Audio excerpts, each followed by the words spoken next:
Assalamualaikum warahmatullahi wabarakatuh. Halo, kami di sini akan mempresentasikan tentang analisis identifikasi senyawa golongan antibiotik. Kelompok kami terdiri dari sebelah kanan saya ada Nina Agustina dan sebelah kiri saya ada Wahyu Muhammad Nur, dan saya sendiri Sarah Anggita Pratiwi. Halo, saya di sini akan menjelaskan identifikasi senyawa golongan antibiotik yang bersifat kualitatif, yaitu identifikasi untuk mengetahui senyawa yang terdapat dalam suatu sampel atau membuktikan sifat sampel tersebut melalui reaksi yang spesifik terhadap reaksi tertentu dan tanpa mengetahui konsentrasi senyawa dalam sampel tersebut. Nah, di sini ada pengertian tentang antibiotik. Antibiotik adalah zat yang membunuh atau menghambat pertumbuhan bakteri. Secara umum, antibiotik terdiri dari golongan yang mengandung cincin beta-laktam, turunan aminoglikosida, turunan tetrasiklin, dan lain-lain yang secara kimia mempunyai karakteristik yang berbeda-beda. Selanjutnya, sampel yang digunakan dalam uji identifikasi senyawa golongan antibiotik terdapat 6 macam sampel yang berbeda-beda, yaitu ada tetrasiklin, ada teofilin, ada aminofilin, ada amoksisilin, ada sulfadiazin, dan juga ada kloramfenikol. Pertama-tama, kita akan membahas sampel obat antibiotik tetrasiklin. Dilakukan uji organoleptik, didapatkan hasil warna putih, rasa pahit, bau amfoter, bentuk hablur. Kemudian pada uji kelarutan didapatkan hasil larut dalam air, larut dalam etanol, tidak larut dalam kloroform, dan tidak larut dalam eter. Kemudian pada uji penegasan dilakukan dengan 2 macam reaksi yang berbeda.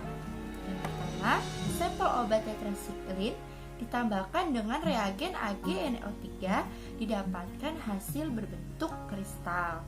Kemudian yang kedua, sampel obat tetrasiklin ditambahkan dengan reagen Mayer didapatkan hasil endapan berwarna putih kuning.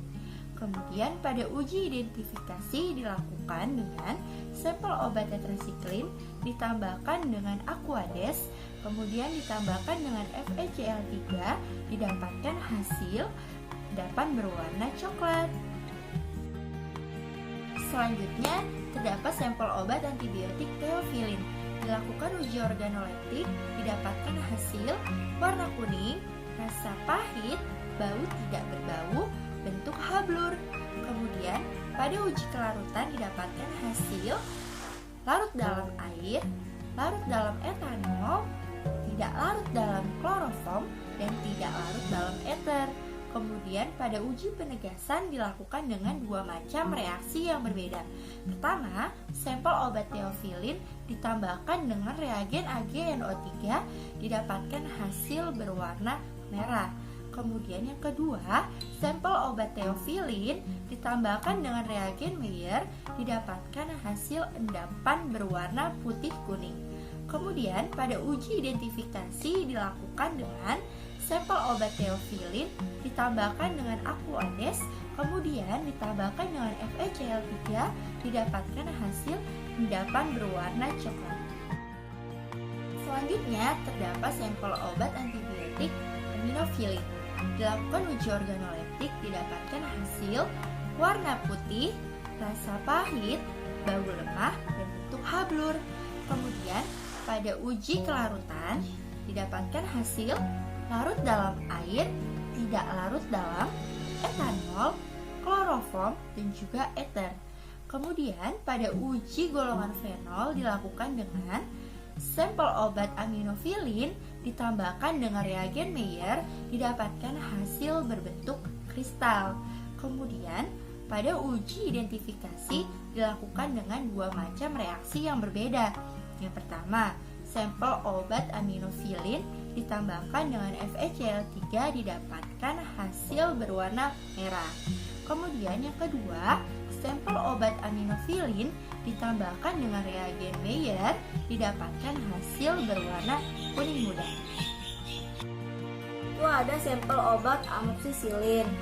Dilakukan secara organoleptik dilakukan secara uji kelarutan dan uji golongan fenol dan uji identifikasi. Yang pertama, organoleptik itu warna putih, rasa pahit, bau tidak berbau, dan berbentuk hablur. Uji kelarutannya terhadap air, suka larut, terhadap etanol, tidak larut, terhadap kloroform, tidak larut, dan terhadap eter, tidak larut. Pada uji golongan fenol, sampel obat amoksisilin ditambah regen Mayer menghasilkan berbentuk kristal. Pada uji identifikasi itu dilakukan dengan dua cara, terhadap menggunakan FeCl3 dan menggunakan regen Mayer. Yang pada FeCl3 itu sampel amoksisilin tambah FeCl3 menghasilkan larutan berwarna merah. Lalu pada regen Mayer sampel amoksisilin ditambah regen Mayer menghasilkan larutan kuning muda. Selanjutnya terdapat sampel obat sulfadiazid. Dilakukan uji organoleptik, didapatkan hasil warna putih, rasa tidak berasa, bau tidak berbau, bentuk hablur. Kemudian pada uji kelarutan didapatkan hasil sukar larut dalam etanol, tidak larut dalam air, kloroform, dan eter. Kemudian pada uji golongan fenol dilakukan dengan sampel obat sulfadiazin ditambahkan dengan reagen Mayer, didapatkan hasil berbentuk kristal. Kemudian pada uji identifikasi dilakukan dengan dua macam reaksi yang berbeda. Pada reaksi yang pertama digunakan reaksi FeCl3, didapatkan hasil berwarna merah. Kemudian pada reaksi yang kedua yaitu menggunakan reagen Mayer, didapatkan hasil larutan berwarna kuning muda. Selanjutnya itu ada sampel obat kloramfenikol. Dilakukan secara organoleptik, warna putih kelabu, rasa pahit, bau tidak berbau, dan berbentuk hablur. Pada uji kelarutannya terhadap air larut, terhadap etanol larut, dan terhadap kloroform suka larut, dan terhadap eter suka larut. Pada uji golongan fenol, sampel obat kloramfenikol ditambah regen Mayer menghasilkan berbentuk kristal. Pada uji identifikasi dilakukan dengan dua reaksi. Yang pertama itu sampel obat kloramfenikol ditambah FeCl3 menghasilkan larutan berwarna merah. Yang kedua, sampel obat kloramfenikol ditambah regen Mayer menghasilkan larutan berwarna kuning muda. Selanjutnya itu ada identifikasi terhadap obat tetrasiklin. Nah, reaksi ini bertujuan untuk mengidentifikasi adanya cincin aromatis. Tetrasiklin ditambah regen Marquis menghasilkan warna larutan berwarna merah anggur dengan cincin warna kuning jingga di tepi merah anggur. Nah, reaksi Marquis ini harus dibuat segar saat akan dilakukan praktikum. Hal ini dimaksudkan supaya reaksi masih sensitif dan dapat memberikan hasil reaksi yang jelas. Selain itu, reaksi ini hanya bisa mempertahankan kejernihan selama 1 jam dan kemudian akan menjadi keruh yang dapat mengganggu pengamatan identifikasi saat reaksi warna tetrasiklin diuji dengan regen Marquis. Selanjutnya itu ada reaksi kristal pada obat theophylline. Nah, theophylline ditambahkan regen FeCl3 kemudian diamati di bawah mikroskop menghasilkan kristal theophylline berbentuk jarum. Selanjutnya itu ada obat aminofilin. Pada obat aminofilin ini dilakukan dengan metode aseton air. Prosedur ujinya dilakukan dengan uji kristalisasi aseton air. Nah, diawali dengan meletakkan sampel obat aminofilin di atas objek gelas, lalu dilarutkan dengan aseton. Kemudian dibiarkan beberapa saat hingga mengering atau aseton menguap dengan sempurna. Fungsi penambahan aseton di sini merupakan karena aseton merupakan pelarut universal dan aseton merupakan zat yang sangat mudah menguap. Proses penguapan ini bertujuan agar didapatkan kristal yang kering untuk pengamatan. Pemisahan dengan teknik kristalisasi ini didasari atas pelepasan pelarut aseton dari zat pelarutnya, yaitu sampel dalam sebuah campuran homogen atau larutan sehingga terbentuk kristal dari sampel. Selanjutnya, setelah terbentuk kristal, sampel ditambahkan air dengan pengadukan. Kemudian bentuk kristal aminofilin diamati di bawah mikroskop. Fungsi penambahan air di sini merupakan untuk melarutkan zat tambahan atau kontaminan lain dan mengumpalkan kristal yang terbentuk untuk memudahkan dalam proses pengamatan kristal di bawah mikroskop. Selanjutnya, setelah diamati di bawah mikroskop, terbentuklah kristal dengan berbentuk amorf, yaitu reaksi kristal dengan sampel amoksisilin. Amoksisilin ini dilakukan dengan metode aseton air. Amoksisilin dilarutkan di dalam aseton di kaca objek, lalu didiamkan beberapa saat, lalu ditetesin aqueous. Kristal diamati dengan menggunakan mikroskop.